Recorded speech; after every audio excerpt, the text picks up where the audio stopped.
माजी मुख्यमंत्री पृथ्वीराज चव्हाण यांनी नुकताच गोपीनाथ मुंडेंच्या काँग्रेस प्रवेशाच्या अनुषंगाने त्यांचे विचार होते असा दावा केला, खळबळ उडवून दिली। त्यातच काँग्रेसचे जुने जाणते नेते हुसेन दलवाई यांनीही एकनाथ शिंदेंबद्दल दावा केला। शिंदे काँग्रेस प्रवेशाचा विचार करत होते असं दलवाई म्हणाले। दलवाईंचे हे दावे शिंदेंच्या शिवसेनेच्या नेत्यांनी मात्र सपशेल फेटाळून लावलेत। मात्र आता दलवाईंच्या दाव्याला खासदार राऊतांनी पुष्टी दिली आहे। शिंदेंची मानसिकता सत्तेत जाण्याची आहे असा वार त्यांनी केलाय। यावरून शिवसेनेचे राज्यमंत्री आशिष जयस्वाल यांनी पलटवार केलाय। शिंदेची मानसिकता आपण नंतर पाहिजे भाजपला गेले, त्यांना काय करून सत्तेत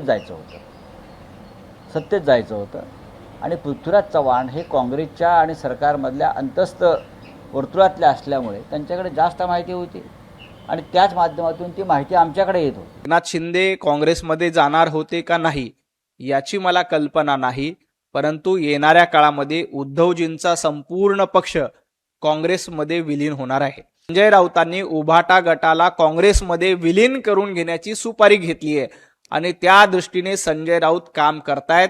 तुम्ही लिहून घ्या, येणाऱ्या काही दिवसामध्ये उरला सुरला उभाटा गट हा संजय राऊत उद्धवजी ठाकरे यांच्या नेतृत्वामध्ये काँग्रेसमध्ये विलीन होईल आणि त्याचं स्वागत हुसेन दलवाई निश्चितपणे करतील। प्रत्येक माणूस आपलं अस्तित्व मी आहे वा राजकारणात आणि पॉलिटिक्समध्ये जिवंत आहे हे दाखवण्यासाठी अशा पद्धतीनं खोटं भ्रम पसरवणारा आणि स्टंट करणारं वक्तव्य अनेक लोक समाजामध्ये करत असतात आणि हा त्याच्यातलाच एक प्रकार आहे।